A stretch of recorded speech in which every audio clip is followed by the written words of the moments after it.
So after part 1, we are on part 2 of our pre-scene analysis. So I hope you've understood everything in part 1, taken it in, absorbed it, and now of keeping everything that I have mentioned in part 1, moving on to part 2. Please do not be in a hurry and just going through part 2 for the sake of it.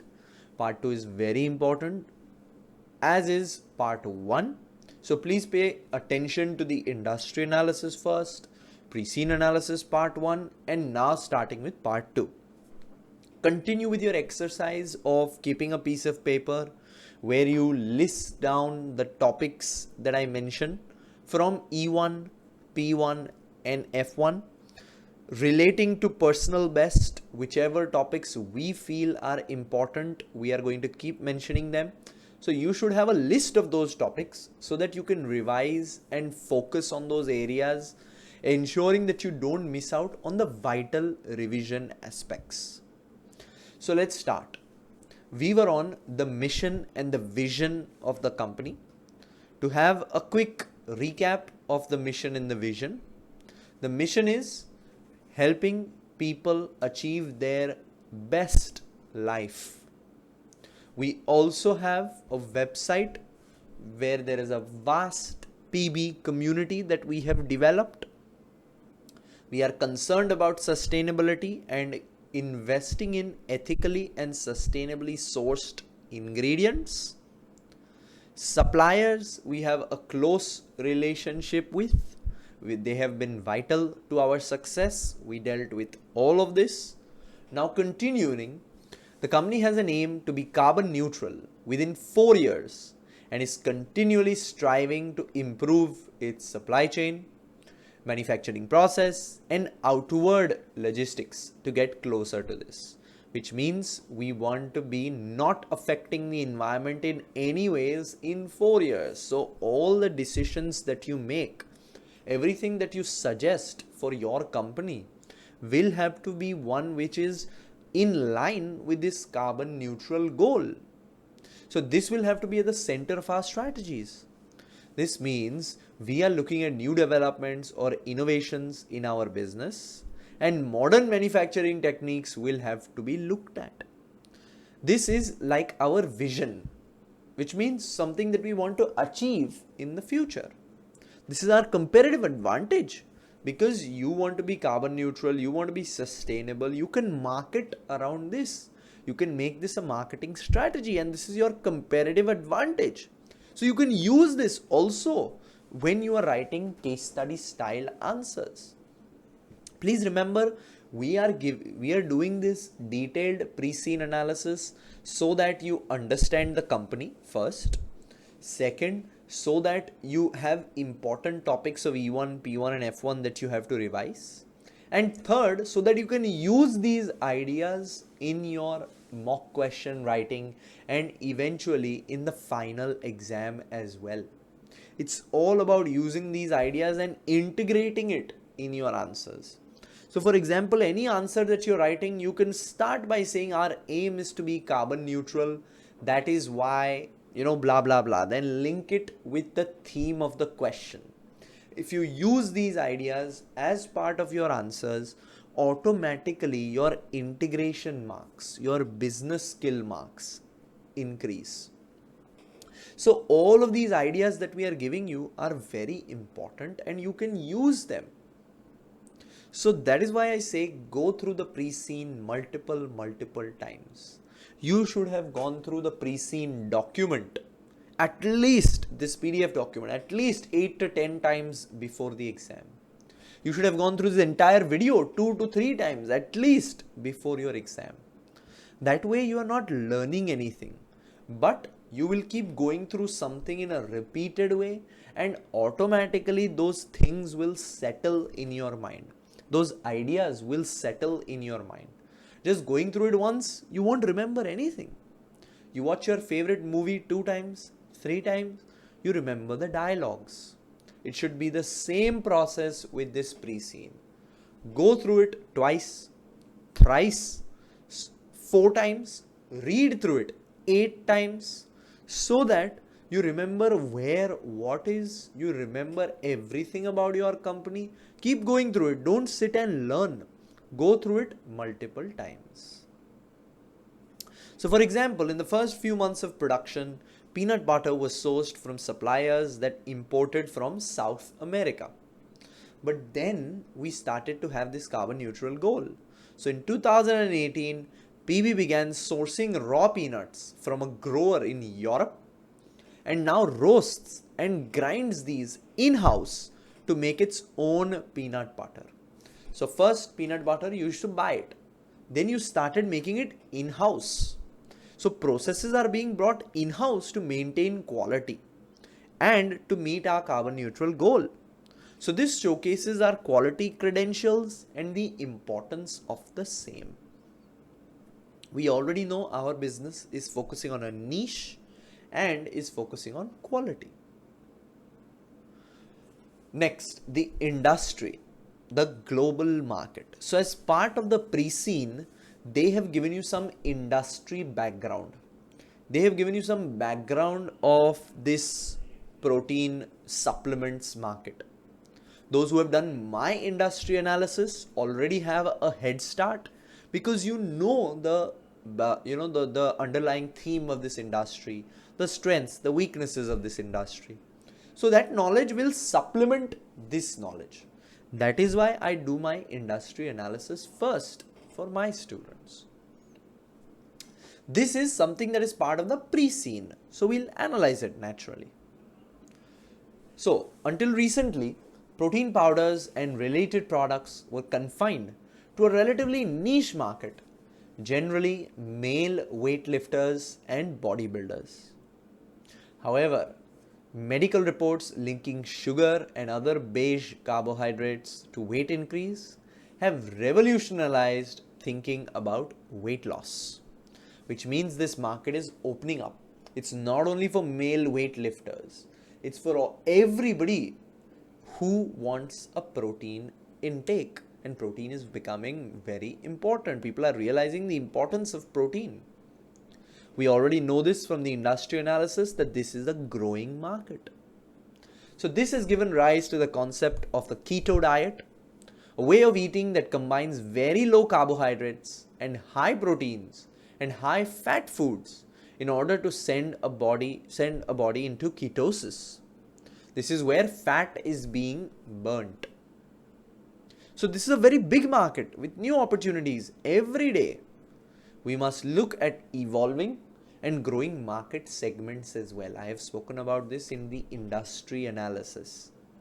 Geographical or product expansion can be seen as the next step for my company. This revolution has reduced demand for traditional diet products that tended to be low fat but relatively high carbohydrates in favor of low carbohydrates but high protein, high fat. Now, as a result of these keto diet gaining fame, the protein powder industry has grown rapidly during the past 6 years and is expected to continue to grow for at least the next 4 years. Now we already know this because of my industry analysis. What are the growth avenues? Increasing automation in production but focus on quality, and increasing demand for innovative protein supplements. Everybody wants or understands the importance of protein, so they don't just want the protein bar, the protein powder, they want new products. And same way in production as well, you can focus on automation but not compromise on quality. This is where the growth has been seen in this market. As we go deeper into the pre-scene, we want to see what my company is doing to attack two of these growth avenues, which we'll take on as we go deeper into the pre-scene, but keep this in your mind. The European market growth reflects the pattern observed in Zealand and has similar levels of competition in most countries. So we saw this in the industry analysis as well. This is going to be a highly fragmented market where there are many players, and hence competition within this group will be fierce. How do you stay ahead of your competitors? new product launches, partnerships, acquisitions are the major strategies which are being used by leading companies in this global market. So, market is growing. It's a good thing. But there is going to be high competition. Now, focusing on the sealant market for protein powder. Remember, protein powder is what we are talking about. So, the protein powder market in sealant is dominated by three companies: PB, Megabuilder, and Protein In. PB is the only company that is based in sealant and has the smallest market share of the three, although their share is growing because PB is a new company. It is relatively new, we can say. It is a startup which we have spoken about. So its market share is small right now, but the share is growing. The market revenue for protein powder altogether in sealant was 30 million and is expected to grow 5% year on year. Good thing, right? Because I am part of a market that is large, that is growing, and my share in that market is also growing. So if I look at the market share based on revenue, Megabuild holds 32%, Protein In owns 26%, PB 20%, and other small players together combined is 22%. So our share is the lowest of these three major players, but it's growing. Now let's also keep in mind that our business is naturally affected by many macro environmental factors such as inflation, interest rate. Because if inflation is high, people are not going to spend on protein supplements, right? If the value of money is rapidly decreasing, they are going to spend on essential items, not on protein supplements. So just to give an example of this inflation, I just want to mention that macro environmental factors can affect my industry. So macro environmental factors are dealt with in the PESTEL analysis, Porter's 5 forces analysis, which is part of your E1 syllabus. Let's also keep in mind over here that this situation is called brand competition, which means there are different players giving the same product.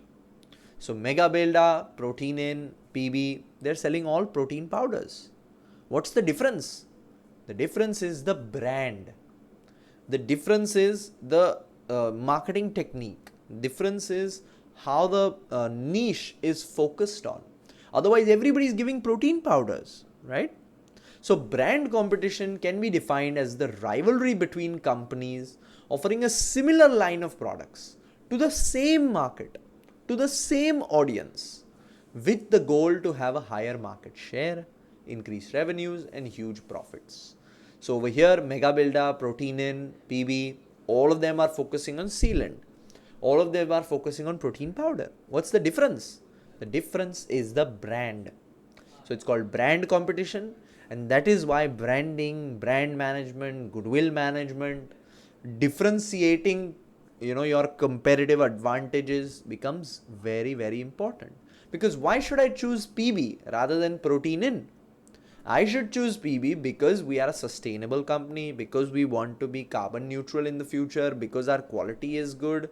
So all of these, your competitive advantage will differentiate you from other brands. So this situation is called brand competition. Same way, there is a sealant market for protein bars. So the protein bar market is much more fractured than the protein powder market. As startup costs are relatively low and the market appeals to a much wider segment than protein powder, which is predominantly the post-workout market. So why is the protein bars market more fractured? Because easy to start and wider market segment. So this market will have much more competition. How we get ahead of our competitors will be of key importance. This could be through digitization, data management, new pricing strategies, innovative marketing. All four of these are a part of your E1 syllabus. That is why I have brought it up. So the total market for protein bars can be loosely divided into three segments: post-workout, diet bars, and general snack bars. Different brands lead in different sub-segments, but some appeal to more than one segment. The total market revenue for sealant for all protein bars was 156 million. If you look at the protein powder, it was 30 million. Protein bars, the market is much larger at 156 million. 80 million for pre and post workout, 60 million for diet, and 16 million for the general snack market. PB protein bars currently target the pre and post workout segment. Okay, good. But opportunity to expand into diet bars, general snack bars, because this is the market that is growing. This is a larger market. So protein bars is the larger market, but a market with much more competition. The market share for this segment is given over here. PB is at 20%, Shredders 27%, Gym Busters as 34%, others and supermarkets making 19% of the sales. So if you see, PB again is third in this category. New company, relatively new, starting to gain importance, and our share is increasing. But for protein powder, our major competitors, Mega Builder and Protein In, which we are behind of, but our share is increasing. For protein bars, our major competitor is Gym Busters and Shredders. Good to keep this in mind because they often mention competitor names in mock questions. So it's, I don't want you to be thrown off, and I want you to remember that these are our major competitors. Now to an interesting section where they've given us extracts from the PB website. So they're saying we already rather know that we have a website, we have a community forum on that website. But over here they've given us some screenshots of what the website looks like, so we'll analyze it. So firstly, our main thing is be your personal best with our delicious protein bars and protein powders. We already know that the mission of the company is to help every person be their personal best. So at PB, we want to help you be your personal best, whatever that means for you. We know that your time is precious and that you don't always have the resources to cook the perfect post-workout meal or a low-calorie lunch. So we have created delicious and convenient alternatives, allowing you to get out there and live your best life. So keywords to focus over here, and what we have learned up until now about our company that defines my strategy is that we are a premium quality company. Our prices and marketing showcase our sustainability credentials and again high quality. We use digitization in our marketing because we have this website. Focus on quality and strong supplier relations, which we have learned. So these are our main pillars of my strategy. You always have to stay true to the same. You cannot compromise on your strategy because then it becomes, your company becomes one which has no direction. So remember these as our key strategy points. Next, there is Penny's page. So co-founder Penny Sanchez has had a busy week. Interview with TV's Delamos, results of the What New Product poll, and workout wonder tips. So what we see on this, on this extract is that we are looking at new products because we are putting out a poll on my community forum as to what people want, what new products people want from personal best. So expansion strategy is clear that our company is moving towards. So on our website, we have top recipes, we have online communities, and we have answers and advice. People who visit our website can click one of these 3 buttons and get the information that they want. This is a screenshot of the personal best website. Remember that. On our website, there is detailed about our products as well. So PB has developed a range of protein bars and protein powders that are unique. Not only is each portion packed with enough protein to repair and rebuild muscle after a workout, but it tastes delicious. We already know that everything PB does is good taste and good quality. That's our major pillar. We've discussed it. In addition, each serving satiates and keeps blood sugar levels stable until the next meal time. That's your competitive advantage. This is what your products are good at. So remember this. Use it when you are writing your answers. Protein bars now first. As well as our peanut-based protein bars, we have also developed a range of bars using almond and cashew nut butters. So not only peanut butter, almond butter, cashew butter is also being used to produce protein bars. Each bar combines nut butter with whey powder and flavoring. Whey powder, as we know, has the major protein content. First product in protein bars is peanut protein bars. So our range now comes with 16 delicious flavors, all of which are available throughout the year. In addition, we offer special flavors for a limited time throughout the year. So you have special flavors and you have your 16 regular flavors for peanut protein bars. Remember, special flavors for a limited time. So maybe in the holiday season or in the summer, these new, peanut-based protein bars are released.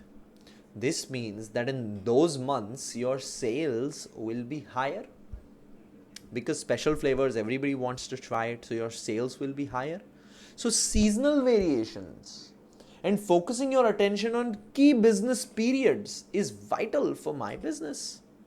So this brings in your topic of time series analysis, trend analysis, seasonal variations, which is part of your P1, E1 syllabus, majorly P1 over here. So let's keep in mind that when these new special flavors are launched, seasonal variations can occur. So to forecast for the future, a time series analysis question can come up.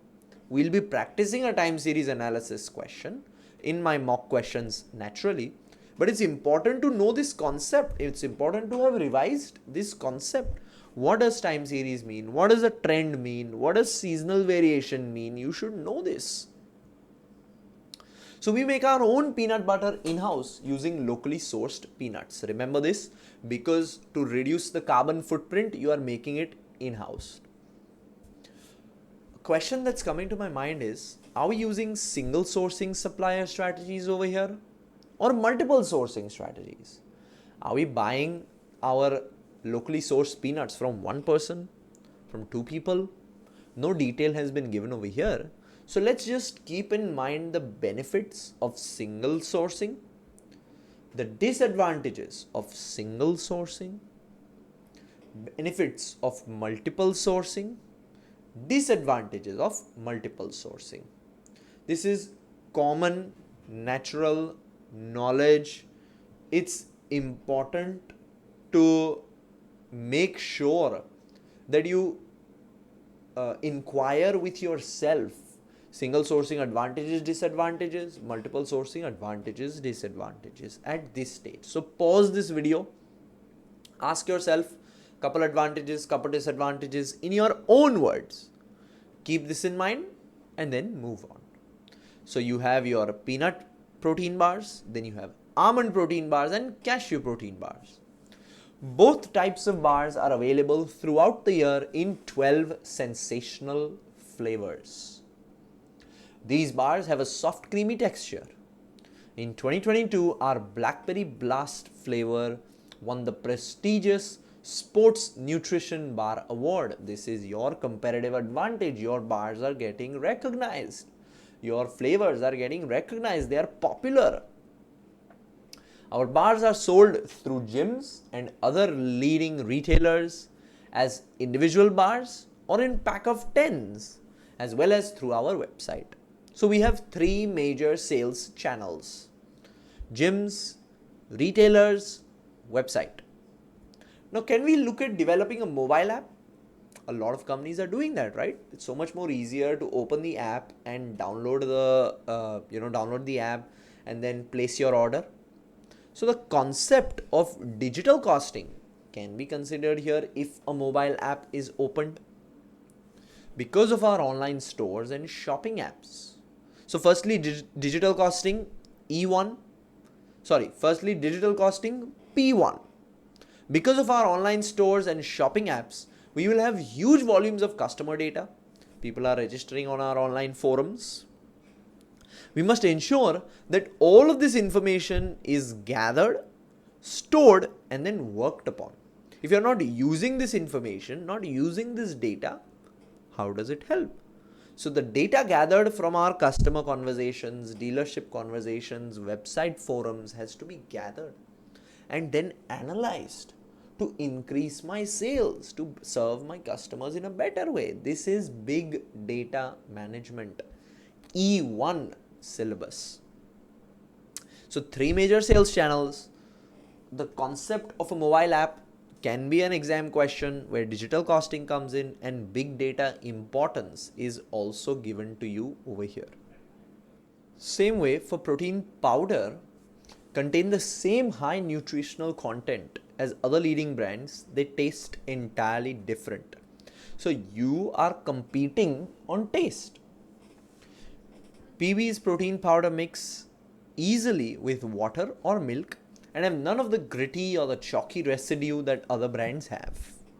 In fact, they taste like the best thick, creamy milkshake. So it's available in 7 flavors with 3 more flavors planned for late 2023. All our products are made from high quality whey powder sourced locally. And all of our products are gluten free. These are your comparative advantages. Sourced locally, gluten free, and good flavors, good taste. People are liking that. Next to our story, there's a section on the website. Again, these are extracts from the website that we are analyzing. There is the Our Story section. So PB was only founded in 2018 by 3 women who, craving a perfect post-workout snack, developed the first PB bar in their kitchen at home. When they failed to find a suitable company to make the bar on their behalf, they invested every cent that they owned or could borrow and manufactured the bar themselves. So it's a 5-year-old company. We know that. The rest, as they say, is history.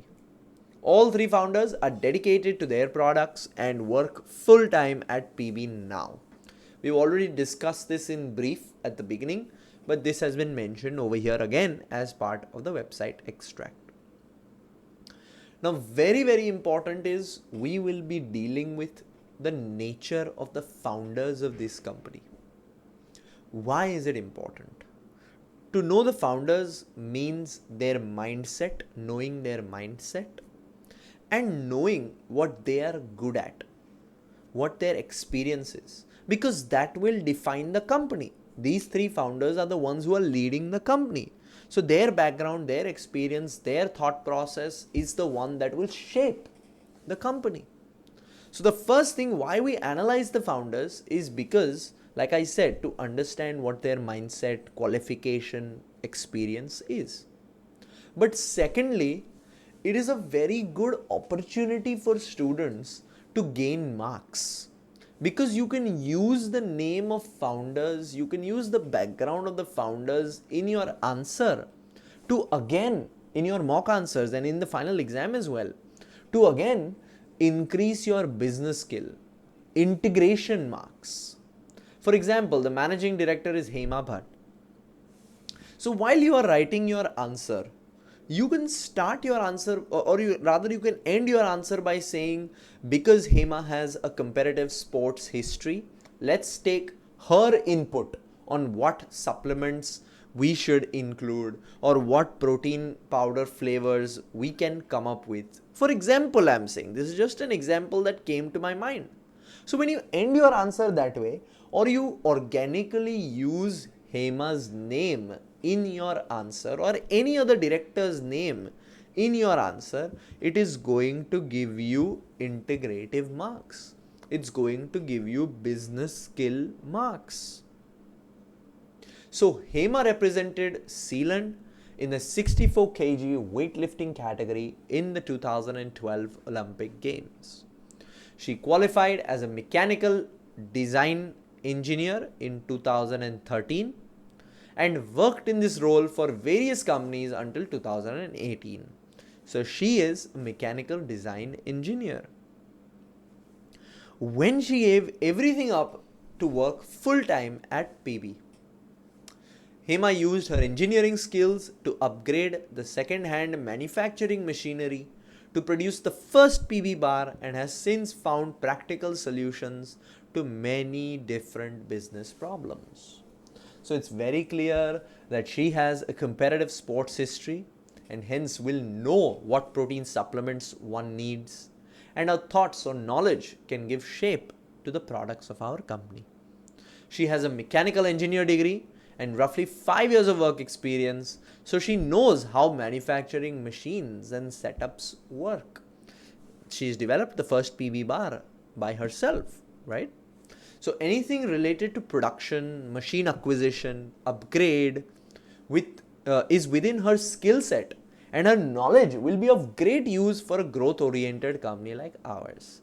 So as we move ahead, if we are speaking about a new machine or an upgrade, you can use Hema's name to start your answer or end your answer. It will give you great integration skill marks. So you can use a name for consultation while writing any manufacturing or technical oriented topics or growth oriented topics, because that's what she has done. That's what she has been doing for the business. Next, we have Finance Director Julia Matthews. So Julia worked in the food industry as a development chef for many years. There is very little that Julia does not know about great tasting food. So maybe because of the input of Julia, our protein bars, protein powders taste so good. Julia loves a challenge and is also qualified as an accountant. Julia is the first to admit she is a chocoholic, chocolate, and after she qualified, found herself very overweight. She joined a gym and discovered that she loved workouts as much as she did desserts. It was Julia who created the now famous 3PB. So she has the background of the food industry and is also a qualified accountant. Finance is ever changing and in today's modern world has great many opportunities and advantages. We have a person who is skilled and is leading this team. So this can be of great benefit. And one being intertwined with this industry like Julia is can bring added advantages. So she has, she has worked in food industry as development chef. Then she is a finance accountant. So she is pretty much very dwelled up in or very well gelled in this company because she has finance background and she has your, chef background, which will help her with all the processes that the company goes through. Same way, you have sales and marketing director, Penny Sanchez. These are the three people who found the business and they have taken up the major roles in this business. So Penny's career started in events management when she left school at 16 years. To the amazement of her teachers and parents, Penny proved to be a natural when it came to marketing and secured a senior position in a top corporation even before she was 30. Penny has endless energy and enthusiasm. She trains 6 days a week, is at her desk at 6:30 a.m. and answers every question posed by PB customers personally. She is PB's powerhouse. She is a major driving force for our company, a major competitive advantage for my company. So her sales and marketing skills cannot be questioned, as our campaigns for protein powders, protein bars headed by her have been great successes. So Penny is looking at two very important functions, sales as well as marketing. As the business grows, you may need to look at delegating these responsibilities. So Penny maybe only can look at marketing. Sales is looked at by somebody else because the business is growing. So you can use a name for consultation while writing any sales, distribution or marketing related topics, because she is the major backbone of our company. They've mentioned it. Penny is PB's powerhouse. So these are the main three founders of my company. Remember each founder's name with the skills that each founder possesses, and then you can use it in your answers to gain free extra marks. Next, the founders are passionate about nutrition, health and happiness. For them, this is what PB stands for. Helping people to achieve their personal best. We already know this as our mission statement. So as we can see, the business is highly dependent on our three founders. This is when the major decisions are being made by one or two or three key personnel. So I will very much quote this and look at this, because they have only given us three major founders at the top of the business. So naturally, these major founders are setting an entrepreneurial structure. These three major founders are making the major decisions of my company. So an entrepreneurial structure is when the major decisions are made by one or two personnel. In a small business, this is how it generally works. Or in a business that's relatively new, this is how it generally works. The main advantage of the entrepreneurial business structure is the ability to make decisions quickly. The main disadvantage is that you have lots of hats to wear. Each founder is looking at so many different jobs. So you are always at work. Moreover, if any one of the founding members leave, let's say tomorrow Julia says she wants to leave or Penny says she wants to leave, the business could be seriously affected. So in the future, we could be asked to move on to a divisional structure or a matrix structure or a more elaborate functional structure as the business continues to grow. The knowledge of these structures is part of your E1 syllabus. Next to Penny's page. So everybody in Sealand, except maybe those hiding in a flotation tank, has been following the life story of the fabulous Della Moss. So they're telling us that there is a famous celebrity in Sealand whose name is Della Moss. Della hit our TV screens as a reality show contestant back in 2017 and now is the best known presenter in Sealand. So Penny met with Della. You can imagine the level of fame or the level of recognition we would have received just by going on this famous talk show or famous TV show.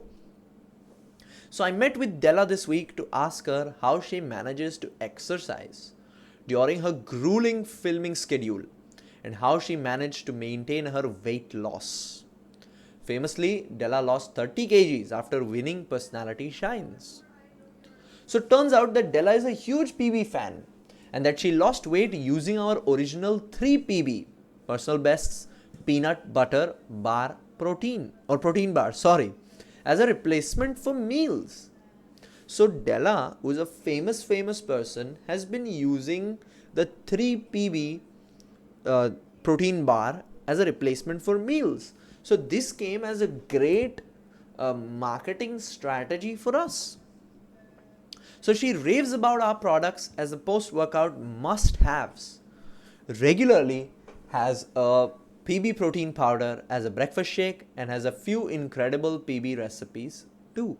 So she has been automatically marketing our products, and this is a great marketing strategy by Penny to go on this show and or to speak with this famous personality who is using personal best product. So Della told me why her new partner, Super Wet Steward Lamb, is the one. Wedding bells soon? Click here to listen to the full interview and find out. So this is like a website, let's say a website screenshot, which you can click on like any other website and get more information. That's how they've put it. So at last, the results of the PB's new product polls are in. So on Penny's page, the first thing it speaks about is the interview with Della Moss, who is a huge PB fan. Secondly, on Penny's page, we speak about a new product poll. So we asked you to tell us what you want us to add to the PB range in 2024, and thousands replied. So the joint winners are a PB protein biscuit and a vegan PB range. So it would be made using vegan whey protein powder, pea and rice protein, rather than dairy whey protein. So two major expansion areas that customers want us to focus on is the protein biscuit, so protein snacks, let's put it that way, and a vegan protein bar range. So keep this in mind as the two, as the two expansion areas, as the two product introduction areas for our company. Now we are working on raising finances for these exciting new products, and we will keep you posted.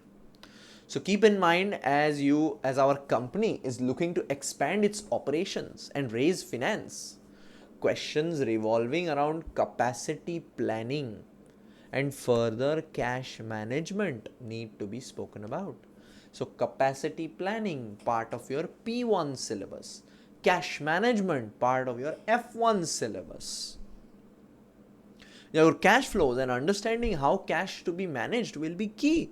Because as the business is growing, if you don't have liquid cash, business is not going to succeed. So credit management will be key here. As if it's not managed, your working capital cycle will be adversely affected. So the working capital cycle is spoken about in F1. It's a chapter in F1. As the business grows, we need to hire more people. So HR chapters from your E1 syllabus come into the picture here, as businesses face many HR issues. So just by going through this, we understood that capacity planning can be tested, cash flow planning can be tested, and HR can be tested. So these are areas that you should have revised. Same way, there's another section on answers and advice on the website. Remember, there's a community forum on our website where questions are posted, and then generally Penny tries to answer all of these questions. So as the business grows, Penny may not be able to answer all of these questions. So hiring, like I spoke about, HR issues can be important, and HR is a good section in your E1 syllabus. So coming to answers and advice, what specific actions do you take to minimize waste? So we are answering this by telling them that we buy our peanuts locally rather than importing them from South America, reducing the food miles as far as possible. In addition, the natural wastage from our production process is never sent to landfills. Our peanut skills are sold to farmers who use it as bird feed. In addition, we use no artificial preservatives. Our peanut butter is made from peanuts and a small amount of salt. So it's important to understand our value chain over here. What are the primary activities for our business? What is the inbound logistics like for my business? What are the operations, outbound logistics, sales marketing? What are these, what are these processes like for my business? This is your E1 syllabus, Porter's value chain. Because if you understand what are the major primary activities, what are the major support activities, then you can cut your waste. You can see how you can meet your goal to be carbon neutral in 4 years. You can also come up with many cost cutting, quality enhancing areas if the value chain is understood. Also, so value chain E1 syllabus. Costs of quality will also have to be considered over here. Prevention costs, appraisal costs, internal, external failure costs, because this will lead to waste, and this will, if quality is not focused on, it will lead to waste, and it will also lead to huge costs for our business, which will affect my profit and loss statement. So costs of quality for our business will be very important. This is again from your E1 syllabus. So throughout this entire process, I am pointing out important E1, P1, F1 topics. I hope you are making a note of them. Now they've given us key management teams. So we finished the website extract and we learned about the 3 founders. But under the 3 founders, we have key management teams, because obviously 3 people are not running the organization. They're making the decisions. So firstly, we have the production team. So for the production team, there is Ben Morales, who comes at the top. Remember, all of these different teams are reporting to the 3 main entrepreneurs. So the 3 main decision makers, which are the 3 founders. Under these 3 founders, there are separate production teams. So first, production team, Ben Morales is the leader. Under him, there is head of peanut butter production, head of peanut bar production, head of other nut butter production, head of protein powder, head of procurement, head of maintenance. So everything related to production happens under Ben Morales. Ben Morales is the director for production. So he's making all the decisions related to production. So the largest department in terms of employees, the production team, is also the most complex to manage, because you can see the number of jobs and roles which are being covered. So Ben Morales was recruited as production director in 2020 when the demand for PB accelerated and the founders realized the business would fail without any good formal organization, and someone with large scale production experience was needed. So they got Ben Morales. The founders are accepting of changes in the market environment. This is very important. And noticing the need for a formal approach for the business to succeed. This is our comparative advantage. Because most people are like, no, I'll do this by myself. This is doable. This is manageable. And eventually the company doesn't do well. The founders are forward looking, are analyzing the external market. And they brought this change, which is a good thing. So Ben worked in food manufacturing for 11 years before joining PB, and has introduced many efficiencies in the protein bar and protein powder production departments. So due to financial constraints, Ben has yet to make any significant improvements to the peanut butter production department, which is still using the machines that were nearing the end of their useful life when CIMA bought them second hand in 2018. So machines are coming to an end of their life. Remember, anything related to production, you can use the name of Ben. You can use Ben's name as because he is the production expert for our company. He's managing the production of our company. So Ben is very well experienced to carry out the job. He has worked for a long time in this business, so he knows the technicalities and the full details of this business. His knowledge in the process of production would mean he can be consulted for cost-cutting assignments or production issues, assembly issues, because that's what he manages. So we can expect a scenario where our company is committing to TQM, Total Quality Management, in the long term, and hence the knowledge about JIT, TQM, quality costs is very, very important. This is your E1, E for elephant, E1 syllabus. So what we also saw over here is machines are coming to the end of their life. So important to note that there is a clear indication that we would need to invest in new machinery in the coming years. We would need to generate new finance in the coming years. So your F1 topic of IAS 16, revaluation, impairment, disposal of asset, non-current asset held for sale, and rather than buying, if you look at leasing machinery, so leases comes into the picture. Very, very high possibility of these coming up in the exam. Please have good knowledge of the same. I will test you when we go to mock questions, but you got to have this knowledge. So production team done, distribution team now. Jack Price at the top of the distribution team. Under him, there is Charlotte Brand and Tony Lang. Charlotte looks at finished goods distribution center, and Tony looks at the website sales distribution. So Jack Price is responsible for the distribution center. He was recruited at the same time as Ben Morales when PB was finding it impossible to produce and ship enough bars. You need an expert for production. Same way you need an expert for distribution management as well. So prior to joining PB, Jack worked for 7 years as a logistics manager for a distribution company that specializes in perishable goods. Jack has installed many new systems since joining PB and is keen to ensure that the company grows. So all directors or all managers that we have spoken about up until now have good knowledge, have good experience, are pushing the company forward. So the company started with an entrepreneurial structure, 3 people making all decisions.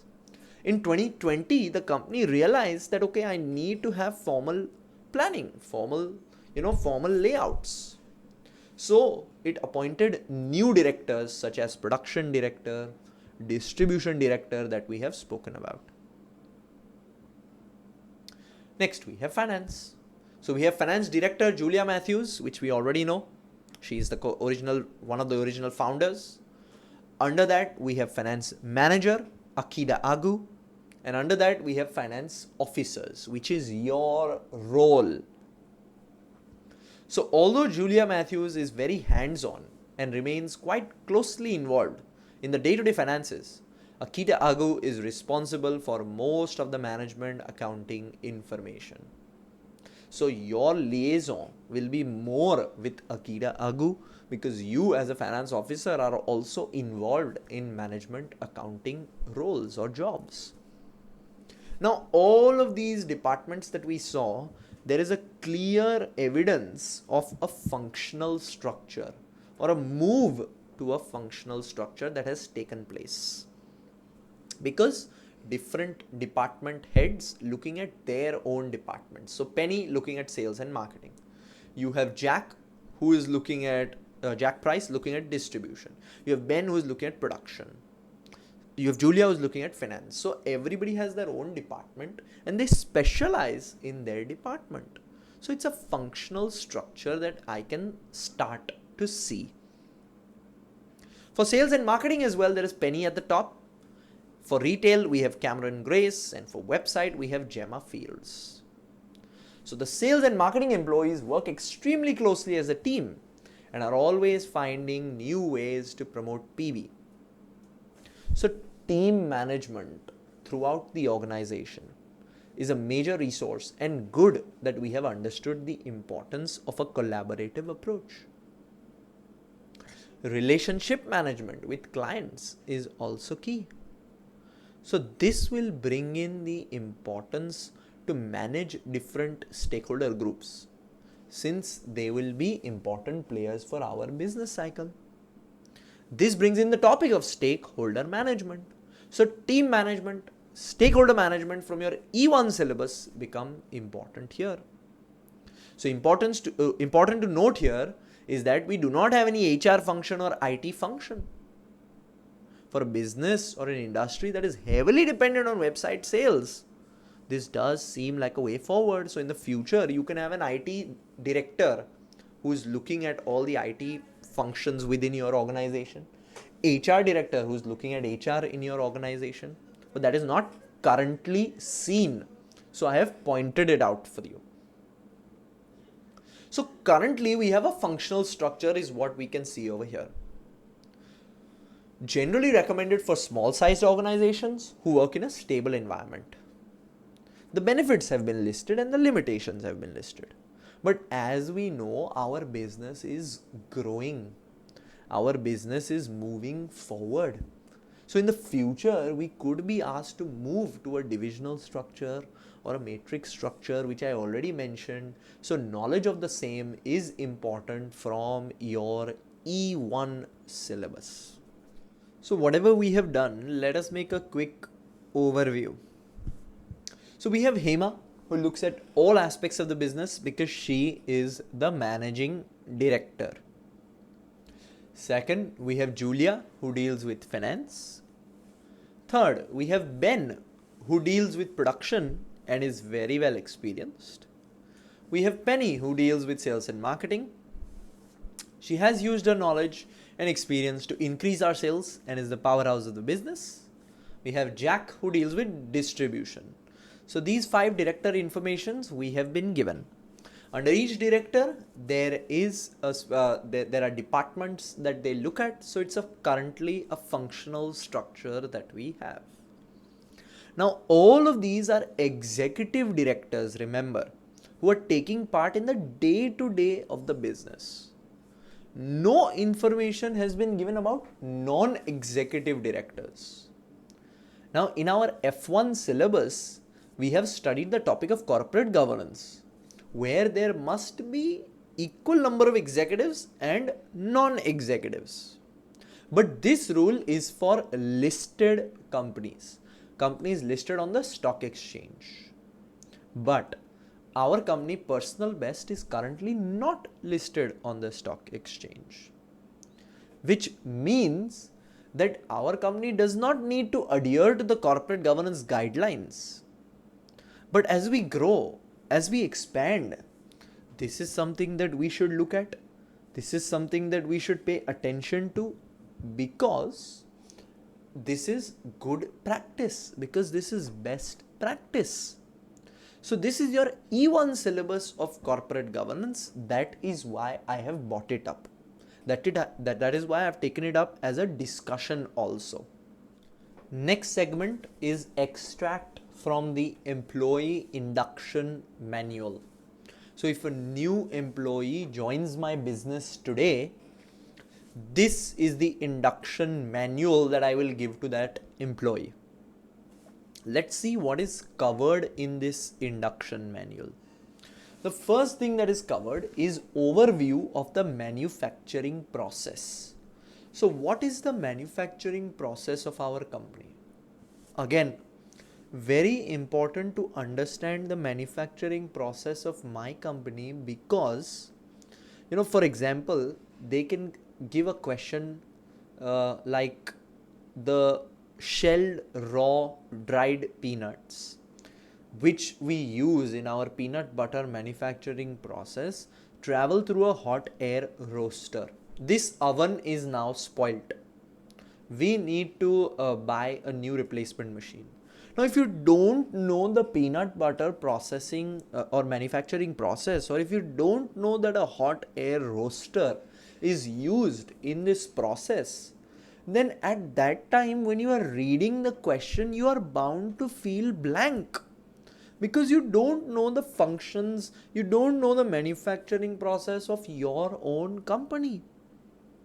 So that is why I go through the very details of the manufacturing process, while naturally pointing out E1, P1 and F1 important topics, but I also ensure that you understand the process that our company follows. So if any process is mentioned or if any machine is mentioned, like the hot air roaster, straight away you can make sense of it. Okay, this is the machine.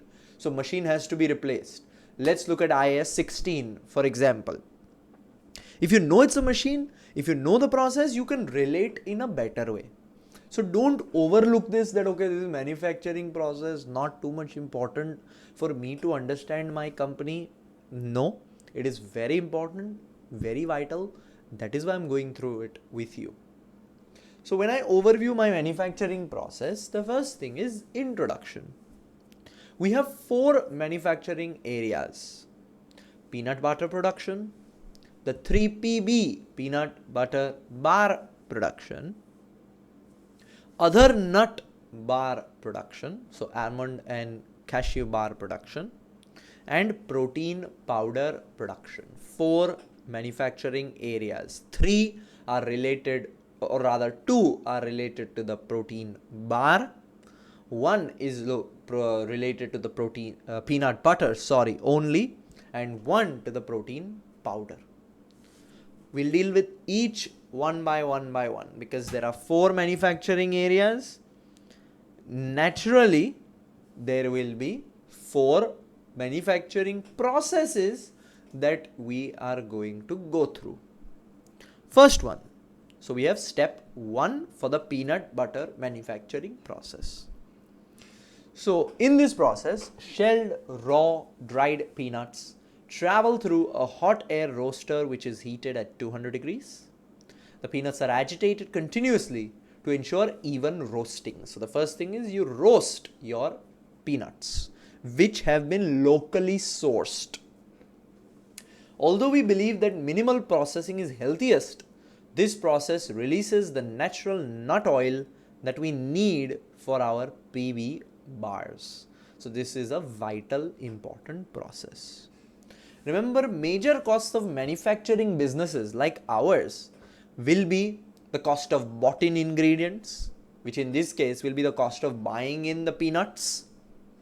And secondly, the cost of skilled mechanics, labor to run this manufacturing process. These are direct costs, and it will be a big chunk of our final product cost. We will be dealing with the costing of the product, the cost card which is given in the financial analysis. So you don't have to worry about that. But over here also I'm making it clear that the direct costs for our business are going to be high, such as direct ingredient costs or direct labor cost. Traditional costing adds an average overhead rate to the direct costs of manufacturing products and is best used when the overheads of the company are low in comparison to the direct costs of production. We know that my direct costs are going to be high, but what is the percentage of my indirect costs? When I go to the analysis of the budgets that have been given in the financial segment, we will do an analysis of how much is direct cost, how much is indirect cost. But right now itself, I want to keep in mind that traditional businesses use traditional costing such as standard costing.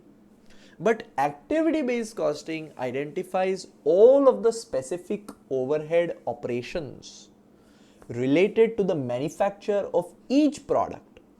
And it is more accurate because it tells you exactly what has consumed that particular cost.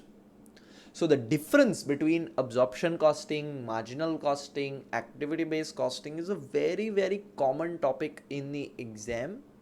This is your P1 syllabus. You should know the basics of absorption costing, marginal costing, activity-based costing. No sums, no formulas, but what these systems are, you should know that. So step 1 was roasting. Step 2 is after roasting, the peanuts are cooled rapidly using industrial fans. So this process is critical as it halts the cooking process and prevents the nut oil from being lost and wasted. So it's very important. So first you are using your roasting ovens.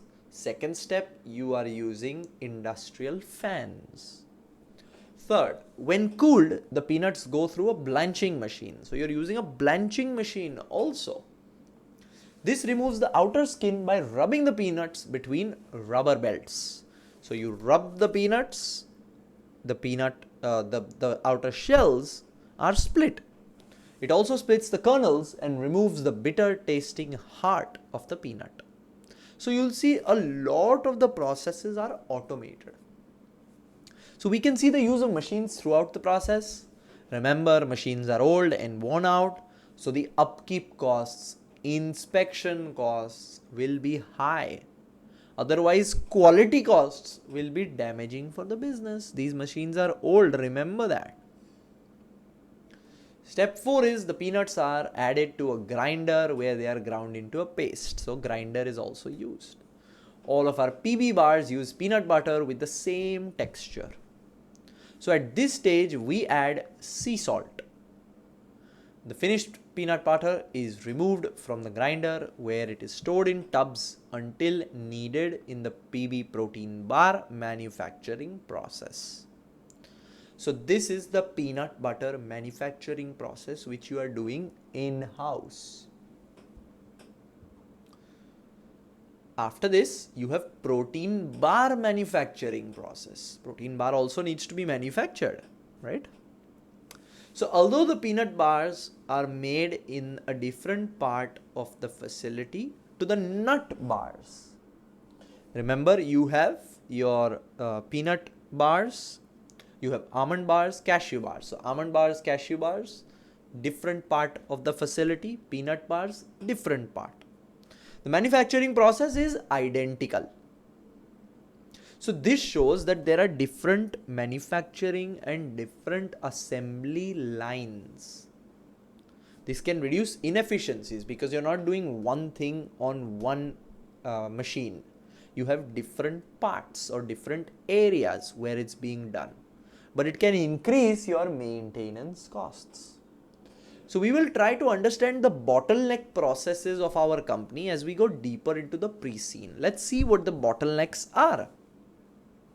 Any breakdown or delay would cause big repercussions for the business. For example, if your peanut butter, let's say grinder breaks down. If there is no peanut butter which is available, how will you make protein bars? So the bottlenecks are very many for any business and it's important to find them out, and that's what they base your exam questions on. They can tell you, okay, bottleneck was labor hours or direct material input for peanut butter. If peanut butter is not made, your protein bar manufacturing gets halted. So what do we now do? The question can continue to tell you, what do we now do to maximize throughput? These are the 3 products that we can make. What do we now do to maximize throughput? So your concept of throughput accounting, bottleneck process understanding, which is straight from your P1 syllabus, can easily come up in the exam. So this process is essentially a blending exercise, as we believe less processing means a healthier product.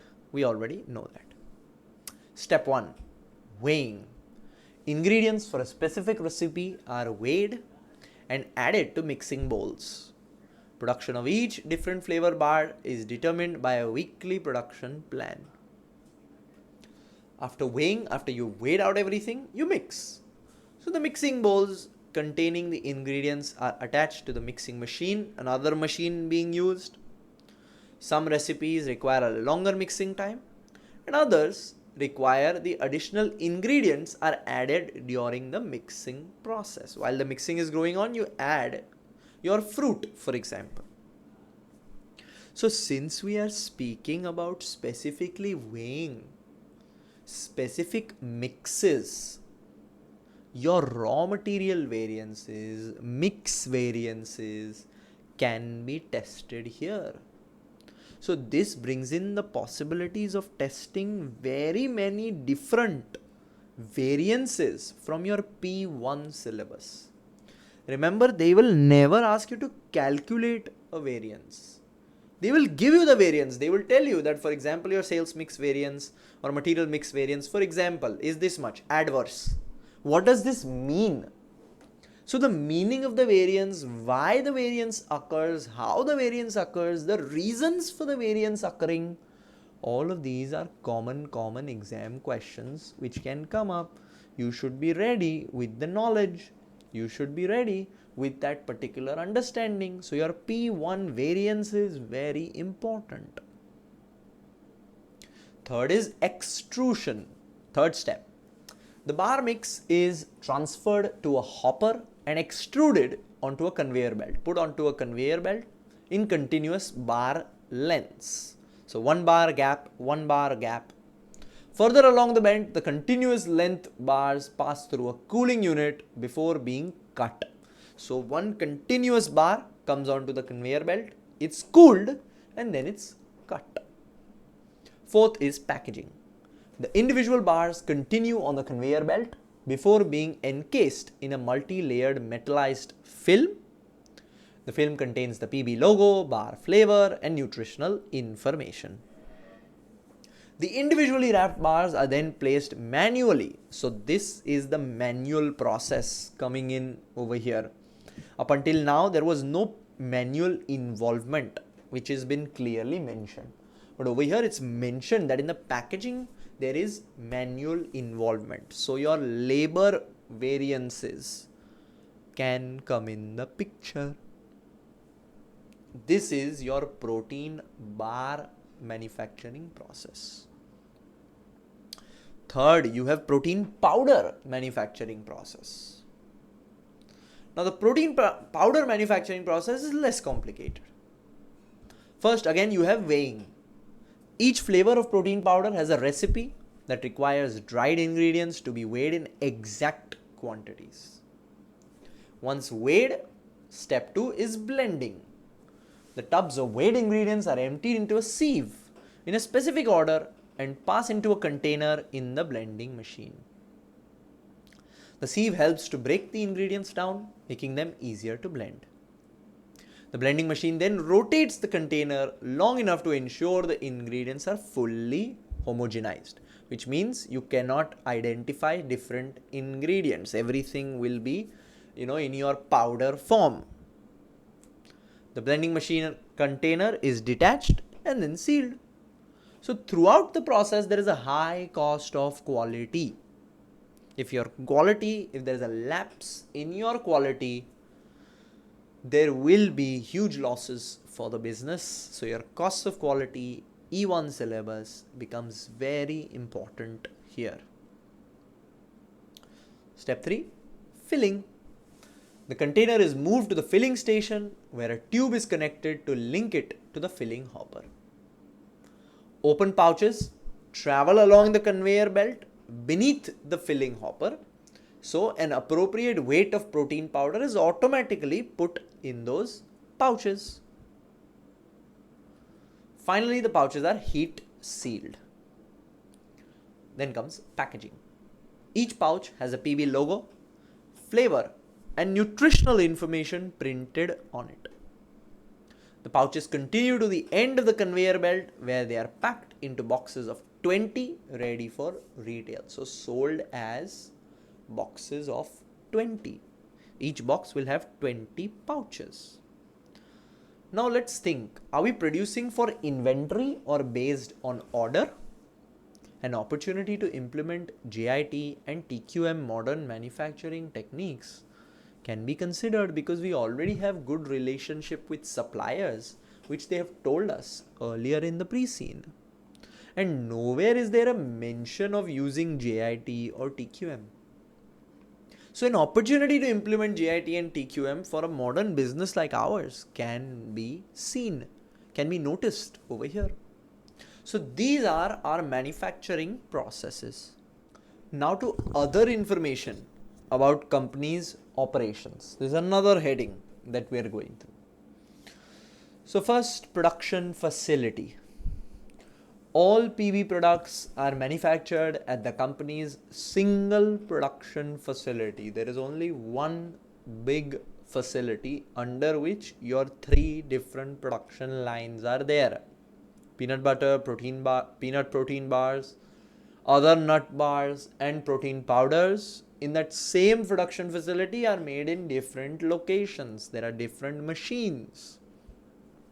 A single production facility, meaning we are reliant on one production unit to run all production assembly functions. For example, everything related to peanut butter happens on one production line, one assembly function. Anything that goes wrong, your peanut butter production will get hampered. So we will have to start to think about the benefits and limitations of having one single centralized unit and one single production assembly function for each of these manufacturing units. Can this site continue to meet the demand as we grow? So the opportunity of growth can become a question. Let's say we are opening up a new peanut butter production line. We need new machines. So again, your IAS 16 coming into the picture, your financing coming into the picture, leasing coming into the picture. So all of this is a mix of your F1 syllabus. There is capacity at the facility for further expansion. They're telling you that, okay, there is already capacity over here for further expansion. But if you want to expand further, even more at a rapid pace, you may need a new location altogether. But as of now, the facility has further expansion opportunity. When we make any production related decisions, it is important that relevant costs be considered. So when we are talking about any decision as to whether we should produce this, produce that, take this decision, take that decision, relevant costs are to be considered.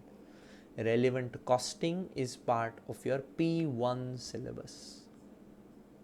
And rather than making some of our elements in-house, we can look to make a make versus buy decision. For example, what if we buy peanut butter from a locally sourced manufacturer? Let's compare the cost of making and the cost of buying. So make versus buy decision, P1 syllabus, top exam issue often comes up. Now, limiting factor is not space. When analyzing limiting factors, if there is more than one factor, let's say right now, limiting factor for us, for example, let's say space. You can only expand so much. If limiting factor is space as well as labor shortages as well as material shortages, then if there is more than one limiting factor, then generally the LPP, linear programming problem method, is used. The LPP method is part of your P1 syllabus. The concept of LPP is something that you should be clear with. What is the feasible region? What is the x-axis? What is the y-axis? Very important to know from your P1 syllabus. LPP again is a top exam issue. The production facility site also includes raw material warehouse, distribution center, offices for senior management team and admin staff. Everything is in that production facility: raw material warehouse, distribution center, and offices. So we dealt with production facility. Now we are dealing with purchasing and suppliers. You need to purchase, right? So the raw material inputs to the production processes are first whey powder. You do not make your own whey. It is you buy it. So whey is a byproduct of the cheese making process. When cheese is made in that manufacturing process, whey is also produced. So you don't have to produce whey. While making cheese, whey is produced. It's a byproduct. So liquid whey is dehydrated to then make it powder whey. So since we are mentioning byproducts, let's consider the concept of joint costs and joint product costing over here. This is something that we purchase externally. So it is not of internal concern, but still a valid topic from our P1 studies. You are buying it. So you're not producing your whey. But because byproducts has been mentioned, a direct link is your joint costs, joint production costing. High quality whey powder is purchased from suppliers. local to PB's own production facility, and is the most important raw material. Tomorrow they say we want to make our own whey powder. In this process, we will have to make cheese. We will sell cheese under the PB brand on the side, but because we are now selling, because we want to make our own whey, we'll first have to produce the cheese. The byproduct will be the whey which we use. In this process, what is the concept of joint costs and joint product costing? It's a very simple exam scenario that they can raise for you. So don't think that these topics that we are raising are not valid. They are very, very important. PB has established excellent relations with a few trusted suppliers. So when we have such strong supplier relations, should we not explore JIT as a modern business? This would further strengthen my working capital cash position as well, because not a lot of cash will be tied out in inventory. JIT is you produce only when there is demand. So you're not storing huge quantities of inventory. This is something that can be looked at because we are a modern business. So this is your P1, F1 syllabus. So in your purchasing, you purchase your whey powder, you purchase your peanuts to make your peanut butter. So peanuts are purchased raw, dried and shelled. Peanuts are sourced within Europe from a single supplier that PB has used since the start of its peanut butter production. So it's within Europe, not within Zealand, not within your country. So there are different currencies that you are dealing with. This brings in forex risk or foreign currency risk during settlement. It's a risk, right? Foreign currency exchanges keep changing. You bought today, you paid after 30 days. What if the exchange rate is different? Forex risk becomes becomes a very realistic situation. The supplier is a farmer who allows PB extremely favorable credit terms. Order quantities are determined using the EOQ model, economic order quantity. So firstly, favorable credit terms means a healthy working capital situation. We have longer to pay. Let us discuss the benefits. Keep in mind the benefits of paying early and paying late. This is your F1 syllabus. It's there in your F1 syllabus. Secondly, very clear indication that currently EOQ is being used. They can raise a question saying, what is the validity of this EOQ model? Should we continue using it? So first you will have to know what is EOQ, then the advantages of EOQ, the disadvantages of EOQ. This is straight from your P1 syllabus, cannot be ignored. Same way, third thing you're buying in is your nut butters. So almond and cashew nut butters are readily available from a number of different suppliers. Almond nut butter is made extensively in Spain, and so as far as possible this is sourced from suppliers in Spain. So nut butter is also brought from Spain. Zealand is a country in Europe. Spain is a country in Europe, but they are different countries. You are buying from a different country, your foreign exchange risk coming into the picture.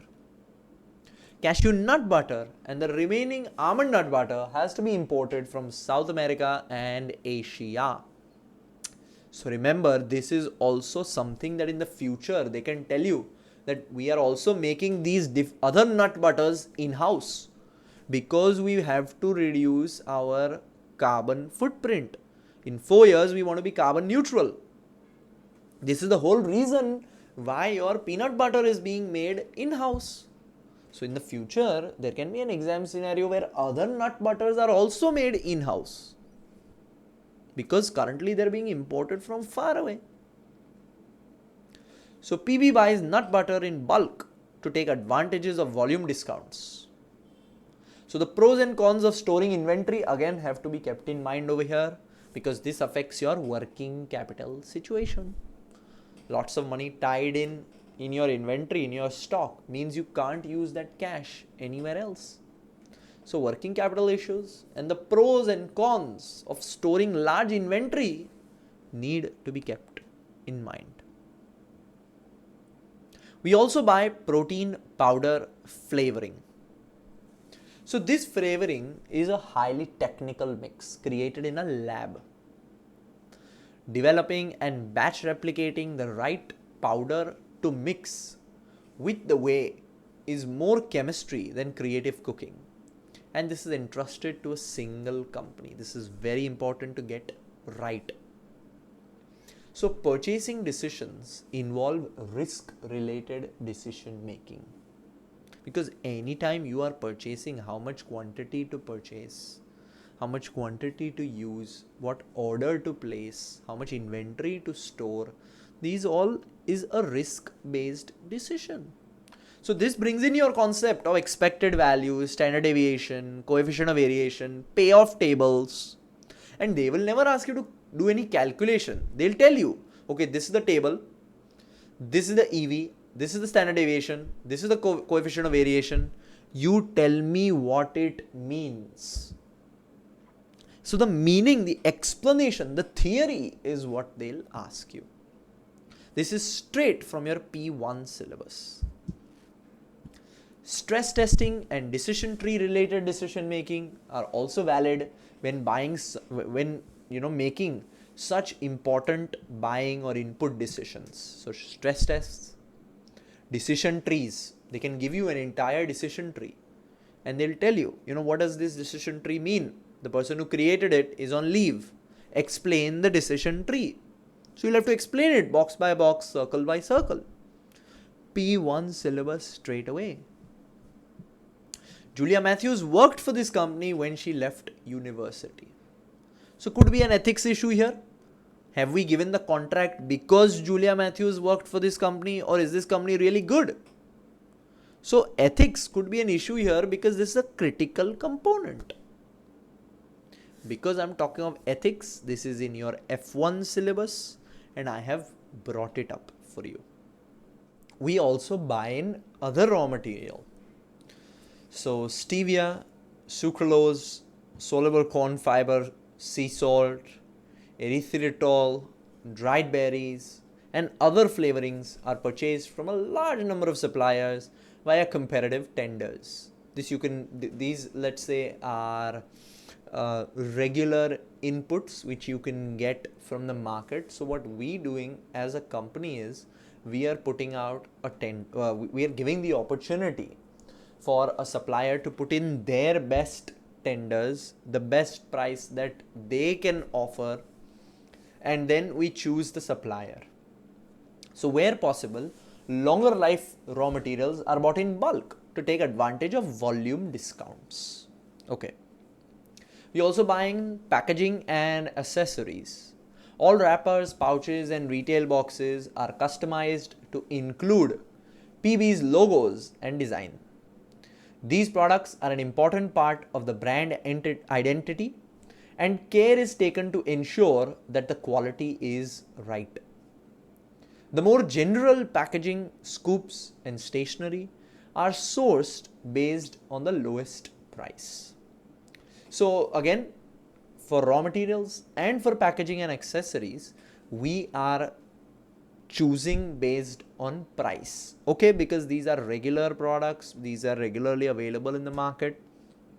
Note, the price of nuts, nut butters, and a large number of flavorings can fluctuate in price due to exchange rates, harvest yields, and or time of the year. This is a very clear-cut indication that because the input raw material price is going to be different or keep changing, variances, raw material price variance can occur. So again, the topic of variances from your P1 syllabus becomes very, very important here.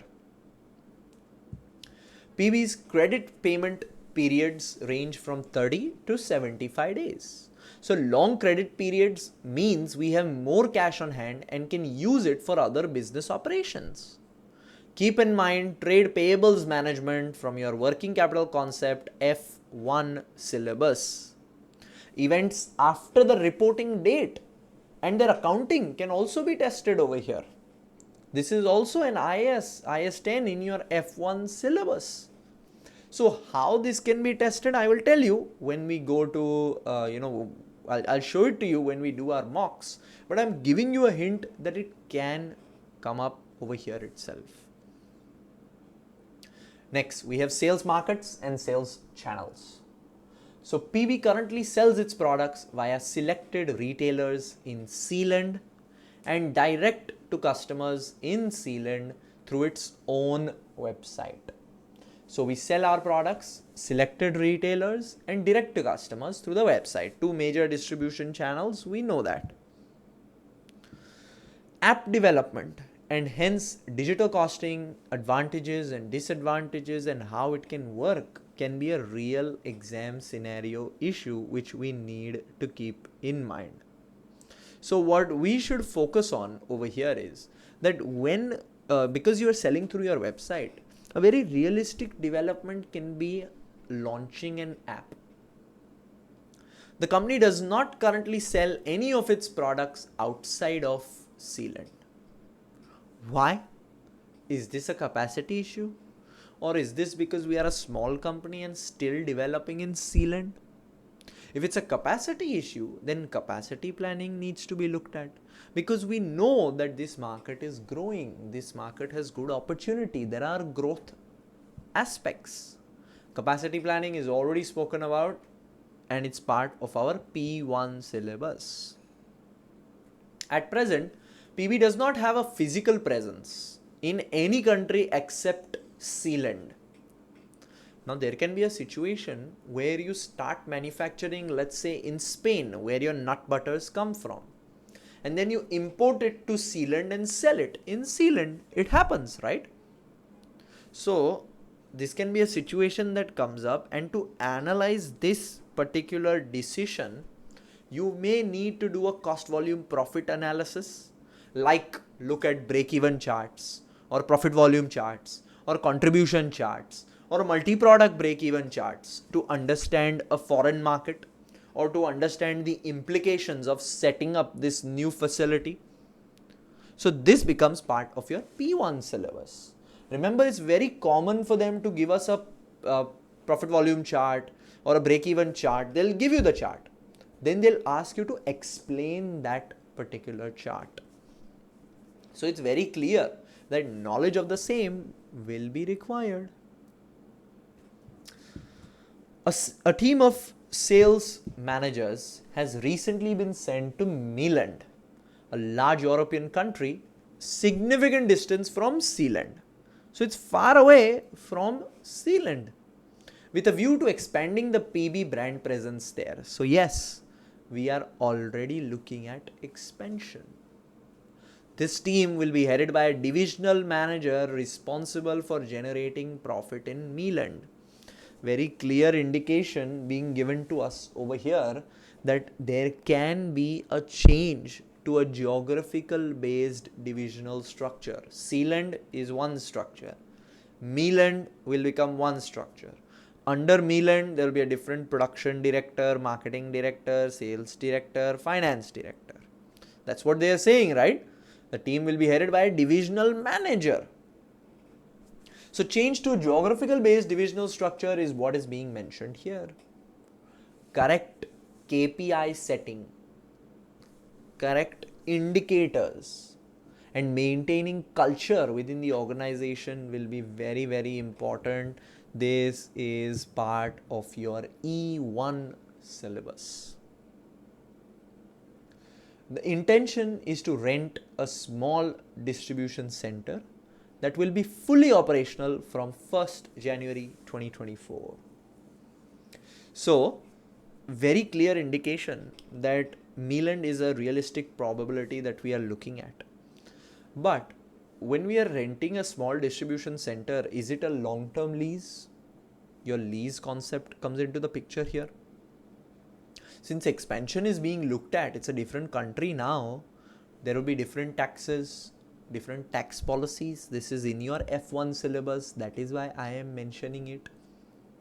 And because this new factory is being set up in Milan, there will be some exchange of goods. Maybe peanut butter is sent from Zealand to Milan. So transfer pricing comes into the picture over here. This transfer pricing concept is also part of your F1 syllabus. No details, but just knowing what this concept is important. Now, under the sales and market, we are first talking about sealants retailers. Now, PB began trading by selling its first product, 3PB, via local gyms. By the time PB secured its first national gym chain contract, demand for 3PB exceeded all expectations. And other more diverse organizations were contacting PB to retail the bars. So it started with local gyms, then a gym chain, and then other retailers. So PB currently sells its full range of products via retail outlets such as gyms, petrol stations, convenience stores, specialist health food stores, spas, sports shops, and more recently, supermarkets. So in the year 30th June 2024, it is expected that 60% of PB's sales volume will be through retailers. So 60% retailers, 40% online. So this will be a major focus area and they become very important stakeholders for my business. So budgeted split of sales volume is shown over here. Major is gyms, then comes your petrol stations, then comes your, I will say, supermarkets, sports shops, convenience stores, health foods stores, and spas. So if I compare number ranking wise, gyms most important. Then I can say petrol stations. Third, I can say supermarkets. Fourth, sports shops. Fifth, convenience stores. Sixth, health food stores. And seventh, spas. So your major focus areas has to be gyms, petrol stations, and supermarkets. Our next sales channel is the website. So in the year to 30th June 2024, it is expected that PB will sell 40% of its total sales through the website. The website not only offers visitors the full range of the products, but also extensive interactive information. So we must ensure that all this information that is gathered, stored, and then it's worked upon. The data gathered from customer conversations and interactive discussions on the forum can help us better our product and increase sales eventually. Because like I said, the benefits of big data are large and you already have a great input, which is your website where you have this community forum that you have set up. So there is a community section with various discussion threads centered around fitness, diet, well-being, recipe page. Now you can see what customers are talking about. You can gather all of this information, see what customers are ordering on your website, and all of that combined, you can, make decisions as to what the company should do going forward. Next heading we have is distribution center and logistics. The company has a small distribution center on the same site as the production facility in which finished goods are stored. So evidence that we do not use the JIT since inventory of every kind is being stored and JIT considers inventory as a waste. JIT is in your E1 syllabus. From here, goods are shipped to retailers and to website customers. Currently, PB uses a third-party logistics company to deliver its products to the customers. Now, this seems to be a non-core activity which can be outsourced for the purpose of cutting costs, and this is something that the business is open to and has done. So, other non-core activities can also be outsourced. Let's think of it that way. The business is okay to accept this, right? Non-core activities you are ready to outsource. So outsourcing is an option for the business. Advantages and disadvantages of outsourcing, you should keep in mind. This is your E1 syllabus. Next, you have employees. So the next subheading is employees. Now PB has the following number of employees. Total headcount is 159. From that, production has 110 people, distribution has 21 people, head office has 28. Now what I'm seeing over here is 28 people to manage the most important functions of the organization. This is 17% of my workforce. So only 17% is working in IT, HR, finance, accounting, sales, marketing, and everything else except for production and distribution falls under head office, because head office breakdown is not given to us. So only 28 people are managing IT, HR, finance, accounting, sales, marketing. It's quite a taxing and a large job and a large process.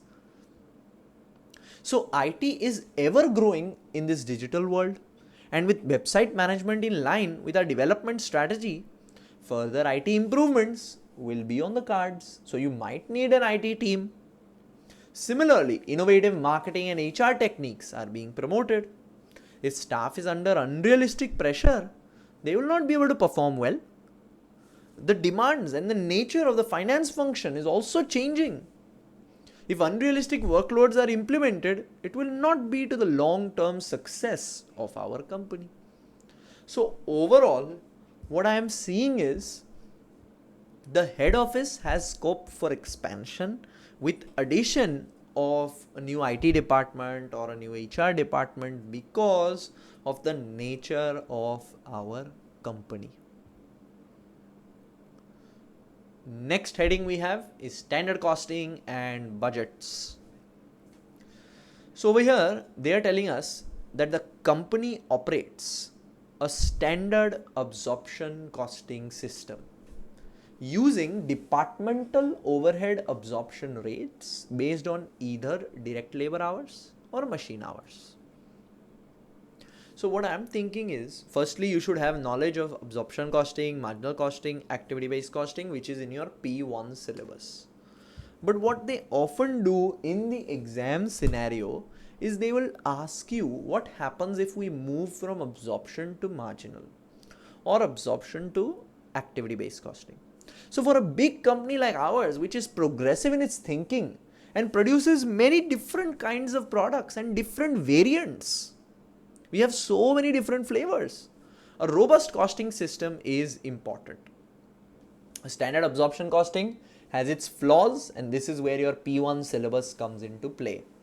The advantages, disadvantages of absorption costing, advantage, disadvantages of marginal costing, advantage, disadvantage of activity-based costing, very important from the exam scenario. So standard cost cards are updated annually. So use of a standard cost card is mentioned here, which is only changed once a year. You can start to see the drawbacks of absorption costing straight away, because let's say the standard for material, the standard for peanut butter, for example, is $1. But the peanuts that we buy, the price of the peanuts keeps changing. The price of the nut butters that we buy keeps changing. So there are bound to be variances. It's only updated once a year. Throughout the year, there are many different price changes and many different things that happen in a business. So standard cost cards might not really help.